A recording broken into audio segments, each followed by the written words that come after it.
नमस्कार विद्यार्थी मित्रांनो, स्कॉलरशिप आणि बरंच काही या आपल्या यूट्यूब चॅनलमध्ये तुम्हा सर्वांचं पुन्हा एकदा मनापासून स्वागत। या अगोदरच्या व्हिडिओमध्ये आपण इयत्ता 6वी बदललेल्या अभ्यासक्रमानुसार उजळणीचा व्हिडिओ बनवला होता मराठी विषयाचा चाचणी क्रमांक 1 साठी। तर मराठी मध्ये तुम्हाला व्याकरणाचा काही भाग दिलेला आहे आणि तो आज आपण या भागातून या व्हिडिओमधून पाहणार आहोत। तर अतिशय सोपा भाग आहे व्याकरण आणि तितकाच महत्त्वाचा, कारण हेच व्याकरण पुढे जाऊन प्रत्येक स्पर्धा परीक्षेसाठी तुम्हाला असणार आहे। मग ते तुम्ही आत्ताच चांगल्या प्रकारे जर समजावून घेतलं तर पुढे तुम्हाला वेगळा असा याचा अभ्यास करण्याची गरज लागत नाही। तर इयत्ता 6वी साठी पहिल्यांदा तुम्हाला दिले ते म्हणजे अलंकार। तर इथे 2 अलंकार तुम्हाला सांगितलेले आहेत। तर पहा, अलंकार म्हणजे काय, त्याचा अर्थ आपल्याला इथे दिले। तुम्हाला माहिती आहे अलंकार म्हणजे काय? अलंकार म्हणजे दागिने।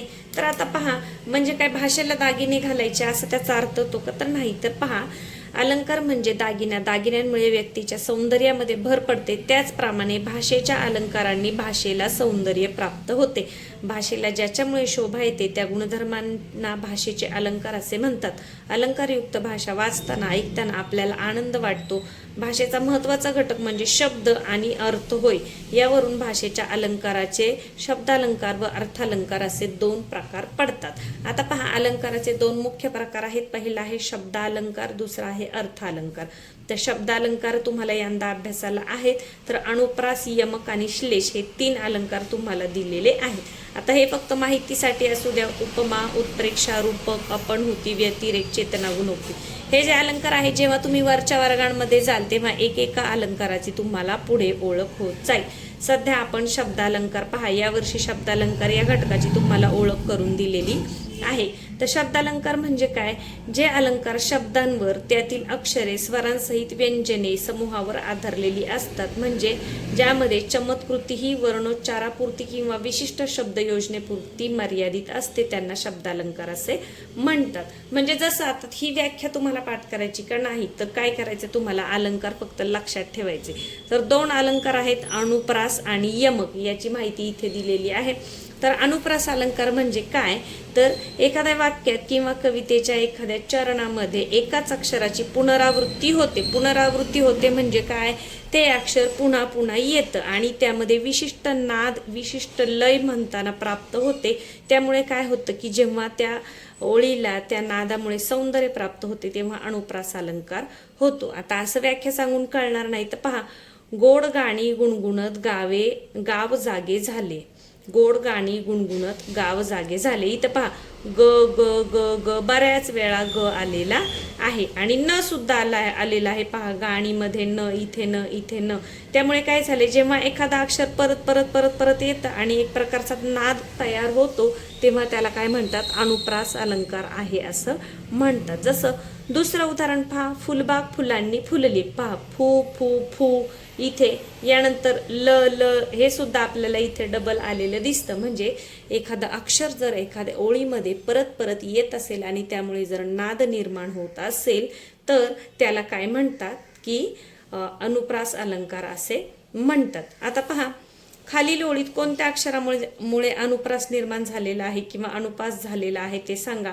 गडद निळे जलद भरून आले। पहा, नी याच्यामुळे सुद्धा, ळे याच्यामुळे सुद्धा। यानंतर कळी कोमल काठावरी फुलली, कुंजात कोकिळा पूजन करी। क ची पुनरावृत्ती झालेली आहे। माळ राणावर मऊ मऊ माती होती। कोणत्या अक्षराची पुनरावृत्ती झाली आहे? म या अक्षराची पुनरावृत्ती झालेली आहे। पुनरावृत्ती म्हणजे एखादे अक्षर पुन्हा पुन्हा पुन्हा येणे। आता ते अक्षर त्याच ओळीने किंवा त्याच नंबरला येईल असं नाही, कुठे सुद्धा येऊ शकतं। तर अनुप्रास अलंकार अगदी सोपा आहे। एखादा अक्षर जेव्हा एखाद्या ओळीमध्ये पुन्हा पुन्हा येतं तर तेव्हा काय होतो? अनुप्रास अलंकार होतो। आता आपण दुसरा अलंकार पाहूया। पहा, अगदी सोपा भाग आहे, काही जास्त अवघड नाही। यमक अलंकार। आता यमक तुम्हाला माहिती आहे, कवितेत आपण म्हणतो यमक जुळणारे शब्द लिहा। तर यमक म्हणजे काय की कवितेच्या चरणाच्या म्हणजे कडव्याच्या शेवटी, मध्ये किंवा ठराविक ठिकाणी एक किंवा अनेक अक्षर वेगवेगळ्या अर्थाने आल्यास तेथे यमक हा अलंकार होतो। जसं पहा इथे मोलना दामाचे मोती होतील घामाचे, दामाचे घामाचे एक सारखा उच्चार आला शेवटच्या अक्षरांवर, शेवटच्या शब्दांवर, मग याला काय म्हणायचं? यमक अलंकार. हीच अमुची प्रार्थना आणि हेच अमुचे मागणे, मानसाने मानसाशी मानसासम वागणे, मागणे वागणे, मागणे वागणे. पहा एक लय निर्माण होते, एक ताल निर्माण होतो. इथे काय झाले? यमक अलंकार झालेला आहे. म्हणजे शेवटचे दोन जे शब्द आहेत त्यांच्या उच्चारामध्ये सारखेपणा असतो, उच्चारामध्ये साम्य असते. यानंतर पहा खाली ओळी वाचावं. यमक दर्शवणाऱ्या शब्दांच्या जोड्या लिहा. आला पाऊस आल्या मोठ्या गारा, स्वच्छ पांढरे अंगण झाले रस्ता भरला सारा, गारा सारा. पहा इथे यमक अलंकार आहे. गे माय भू तुझे मी फेडीन पांग सारे, आणीन आरतीला हे सूर्यचंद्र तारे, सारे तारे. चिरा चिरा हा घडवावा, कळस कीर्तीचा चढवावा. पहा घडवावा चढवावा सारखाच उच्चार आलाय. इथे काय आहे? यमक अलंकार झालेला आहे. आता आपल्याला या दोन ओळींमधले दोन जे अलंकार आपण पाहिले, अनुप्रास अलंकार आणि यमक अलंकार. अनुप्रास म्हणजे काय? एखाद्या अक्षर पुन्हा पुन्हा ओळीमध्ये येणे, आणि यमक म्हणजे काय? शेवटच्या दोन अक्षरांचा उच्चार एकसारखा असणे. तर अतिशय सोपं आहे. पहा तशाच हिरव्या वेलींवरची जरा निराळी फुले, निर्मळ हृदये चेहरे हसरे तरी निराळी मुले. कोणता अलंकार आहे? ओळखा बरं. यमक अलंकार. फुले मुले, मग इथं लिहायचे यमक अलंकार.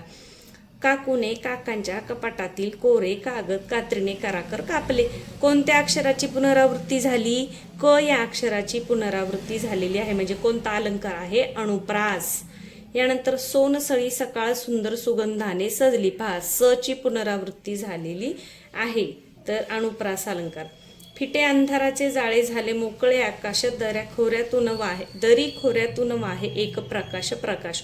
आकाश प्रकाश काय झाले? यमक जुळालेलं आहे, उच्चार जुळालेला आहे. म्हणजे कोणता अलंकार आहे? यमक अलंकार आहे.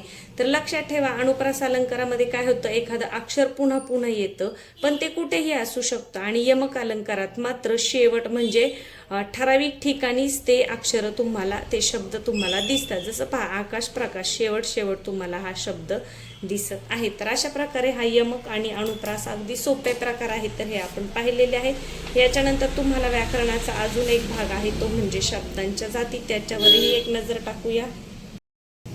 तर पहा याच्या अगोदर आपण शब्दांच्या जाती आपण शिकलेलो आहोत. या मागच्या इयत्तेमध्ये शब्दांच्या जाती कोणत्या? नाम, सर्वनाम, विशेषण हे. तर त्यांचे प्रकार आपण पाहणार आहोत. विकारी शब्द आणि अविकारी शब्द. विकारी म्हणजे सव्यय, ज्याच्यामध्ये बदल होतो. अविकारी म्हणजे अव्यय. तर विकारी कोणते आहेत? पहा नाम, सर्वनाम, विशेषण, क्रियापद यांच्यामध्ये बदल होत असतो, म्हणून हे कसे आहेत? विकारी. विकारी म्हणजे बदल होणारे. आणि अविकारी म्हणजे ज्यांच्यात बदल होत नाही, जसं क्रिया विशेषण अव्यय, उभयान्वयी अव्यय, शब्दयोगी अव्यय आणि केवल प्रयोगी अव्यय. आता इथे जो तुम्हाला तक्ता दिलेला आहे यामध्ये पहा शब्दांची जी ही विकारी शब्द आहेत त्यांची तुम्हाला इथे ओळख दिलेली आहे. नाम, सर्वनाम, विशेषण, क्रियापद आणि त्यांच्यामध्ये बदल कसा होतो. जसं पहा मुलगा असेल तर पुल्लिंगमध्ये मुलगा म्हणतो, स्त्रीलिंगीमध्ये आपण मुलगी, अनेक वचन मुलगे होतं, विभक्ती लागली तर मुलांना. सर्वनाम बघा तो, ती, ते, त्यांना. विशेषण चांगला, मुलगा असेल तर चांगला, मुलगी असेल तर चांगली, अनेक जण असतील तर चांगले म्हणतो, आणि काही सांगायचं असेल तर चांगल्यांना. क्रियापद पहा मुलगा असेल तर गातो, मुलगी असेल तर गाते, अनेक मुलं असतील तर ती गातात, आणि विभक्ती असेल तर गाण्याने. म्हणजे याच्यामध्ये काय झालेलं आहे? तो, ती, याच्यामध्ये बदल झालेला आहे. म्हणून बदल होणारे हे जे शब्द आहेत यांना विकारी शब्द म्हणतात. नाम, सर्वनाम, विशेषण आणि क्रियापद. आणि हे जे आहेत बाकीचे न बदलणारे किंवा अविकारी शब्द ते असतात क्रियाविशेषण अव्यय. क्रियाविशेषण अव्यय म्हणजे क्रियेबद्दल विशेष माहिती सांगणारे, जसे सभोवार, तिकडे, उद्या, जलद. क्रिया कधी होती, क्रियेबद्दल विशेष माहिती सांगणारा तो शब्द असतो. शब्दयोगी अव्यय म्हणजे शब्दांना जोडून येणारे, नंतर, वरील, देखील, साठी, मागे. उभयान्वयी अव्यय म्हणजे दोन वाक्य किंवा दोन शब्द जोडणारा, आणि, किंवा, परंतु, अथवा. केवल प्रयोगी म्हणजे ज्याच्यामध्ये आपल्या मनातील भाव व्यक्त होतात त्याला केवल प्रयोगी अव्यय म्हणतात, जसं वाहवा, शाब्बास, अबब, आरे रे. तर मागच्या वेळेस आपण तर इयत्ता 6वी साठी तुम्हाला नाम, सर्वनाम, विशेषण, हे अभ्यासासाठी दिलेलं आहे, तर आपण एक आढावा घेणार आहोत. धावता. पहा, नाम म्हणजे काय? तर पहिल्यांदा सुरुवातीला आम्ही जेव्हा लहान होतो तर खूप सोपी व्याख्या असायची की ठेवलेल्या नावाला नाम असे म्हणतात. परंतु फक्त नावालाच म्हणतात का? तर नाही. तर आता व्याख्या बदलली. काय? प्रत्यक्षात दिसणाऱ्या किंवा कल्पनेने जाणवलेल्या वस्तूंना किंवा त्यांच्या गुणधर्मांना जी नावे दिलेली असतात, म्हणजे ज्या वस्तू किंवा आपल्याला जे प्रत्यक्ष दिसतंय किंवा कल्पनेने जाणलेल्या, समजा स्वर्ग आहे, स्वर्ग आपण कुणी पाहिलं का? नाही, ती कल्पना आहे आपली, परंतु ते सुद्धा काय आहे? नामच आहे. म्हणून काय म्हटलंय? प्रत्यक्षात दिसणाऱ्या किंवा कल्पनेने जाणलेल्या वस्तूंना किंवा त्यांच्या गुणधर्मांना जी नावं दिलेली असतात त्यांना नाम असे म्हणतात. तर नामाचे 3 प्रकार आहेत: सामान्य नाम, विशेष नाम आणि भाववाचक नाम. थोडक्यामध्ये समजून घेऊया. सामान्य नाम म्हणजे काय? की एका जातीच्या पदार्थातील समान गुणधर्मामुळे त्या पदार्थाला जे सर्वसामान्य नाव दिले जाते त्याला सामान्य नाम असे म्हणतात. पहा, एका जातीच्या पदार्थातील समान गुणधर्मांमुळे त्या पदार्थाला जे सर्वसामान्य नाव दिले जाते त्याला सामान्य नाम असे म्हणतात. उदाहरणार्थ मी तुम्हाला सांगते, जसं आपण म्हणू मुलगा. आता मुलगा म्हटलं की कोणताही मुलगा, मुलगी म्हटलं की कोणतीही मुलगी. जेव्हा आपण म्हणतो माणूस, मग माणूस म्हटलं की आपल्या डोळ्यासमोर काय उभं राहतं? 1 डोकं, 2 हात, 2 पाय, 2 डोळे, कान, हात असणारी व्यक्ती.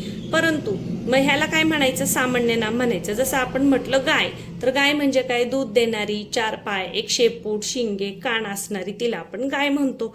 तर असं जे सर्वसामान्य ह्याच्यावरून नाव दिलेलं असतं, समान गुणधर्म जे असतात त्याच्यावरून, त्याला म्हणायचं सामान्य नाम. परंतु मी जर म्हटलं कपिला, तर काय होतं मग? कपिला म्हणजे गायीला दिलेलं ते नाव आहे. मग जर एखाद्याची गायीचं नाव कपिला असेल तर आपल्या डोळ्यासमोर काय होतं? त्या एकाच गायीची चित्र आपल्या डोळ्यासमोर उभं राहतं. जसं पर्वत म्हटलं तर मग कोणताही पर्वत की जो खूप उंच आहे, खडकाळ आहे, दऱ्या आहे, तो झाला पर्वत. परंतु आपण जर म्हटलं हिमालय, तर आपल्या डोळ्यापुढे फक्त हिमालय पर्वत उभा राहतो. मग पर्वत झालं सामान्य नाम आणि हिमालय झालं विशेष नाम. सह्याद्री पण काय आहे? विशेष नाम आहे. जसं आपण म्हटलं देश, मग कोणताही देश, मग हे झालं सर्वसामान्य किंवा सामान्य नाम. पण आपण जर म्हटलं भारत, तर आपल्या पुढे काय? आपला भारत देश उभा राहतो किंवा आपल्या डोळ्यासमोर दिसतो. मग भारत हा एक काय झालं? विशेष नाम झालं. तर अगदी सोपं आहे सामान्य नाम आणि विशेष नाम ओळखायला. यानंतर विशेष नामाची व्याख्या पाहायची राहिली की ज्या नामाने जातीचा बोध होत नसून त्या जातीतील एका विशिष्ट व्यक्तीचा, प्राण्याचा किंवा वस्तूचा बोध होतो त्याला विशेष नाम असं म्हणतात. यानंतर पुढे पहा, आता ज्या नामाने प्राणी किंवा वस्तू यांच्यामध्ये असलेले गुण, धर्म किंवा भाव यांचा बोध होतो त्याला भाववाचक नाम म्हणतात. काय?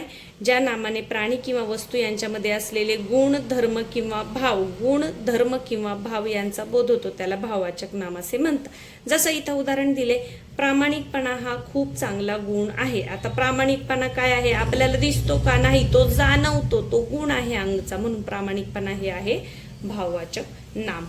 पावसाळ्यातील निसर्ग सौंदर्य मनाला खूप भावते. आता पहा, पावसाळ्यातील निसर्ग सौंदर्य सुद्धा काय आहे? सौंदर्य ही आपली कल्पना आहे की सौंदर्य हे आपल्याला दिसतं, परंतु ती एखादी वस्तू आहे का? तर नाही. सौंदर्य हे सुद्धा काय आहे? भाववाचक नाम. यानंतर स्वच्छता सुद्धा.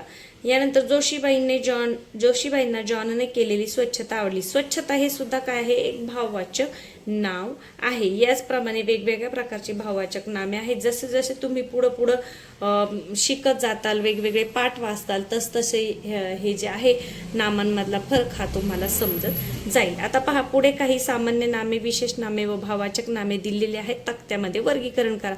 पाटी, मग कोणती पण पाटी, मग काय आहे? सामान्य नाम. गुलाब म्हटलं तर हे आहे विशेष नाव. प्राजक्ता विशेष नाव. वात्सल्य काय आहे? वात्सल्य आपल्याला दिसतं का? आपण हात लावू शकतो का? नाही, ते जाणवतं. वात्सल्य म्हणजे प्रेम, ते आहे भाववाचक नाव. माणुसकी भाववाचक नाम. फूल सामान्य नाम. नवलाई भाववाचक नाम. नम्रता विशेष नाव, मुलीचं नाव आहे. नदी, कोणती पण नदी, मग ते सामान्य नाम. मग जर गंगा आलं किंवा हे पहा गोदावरी आलं तर ते काय आहे? विशेष नाम. चवळी काय आहे? सामान्य नाम. आणि चांगुलपणा काय आहे? भाववाचक नाम. तर या पद्धतीने आपण नामाचे प्रकार शिकलो, अलंकाराचे प्रकार शिकलेलो आहे. तर आता पहिल्या चाचणीपर्यंत तुम्हाला एवढा अभ्यास आहे.